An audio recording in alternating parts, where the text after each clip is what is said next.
We could find our purpose in saving the world, or in rescuing a dog, in being a man, or a woman, or just being. Maybe love is your medicine, or laughter your aphrodisiac. Maybe crypto is your currency, and doing nothing your religion. Or you could unmute,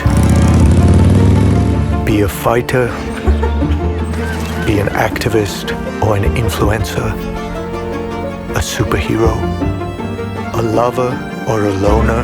You could dream in NFTs, suck at math, succeed at Shark Tank. You could hang loose or hug tight, be bold or boring, be red, be green or white. No matter who you are or what you do, be comfortable with yourself. Because there's nothing more fashionable than wearing your own skin.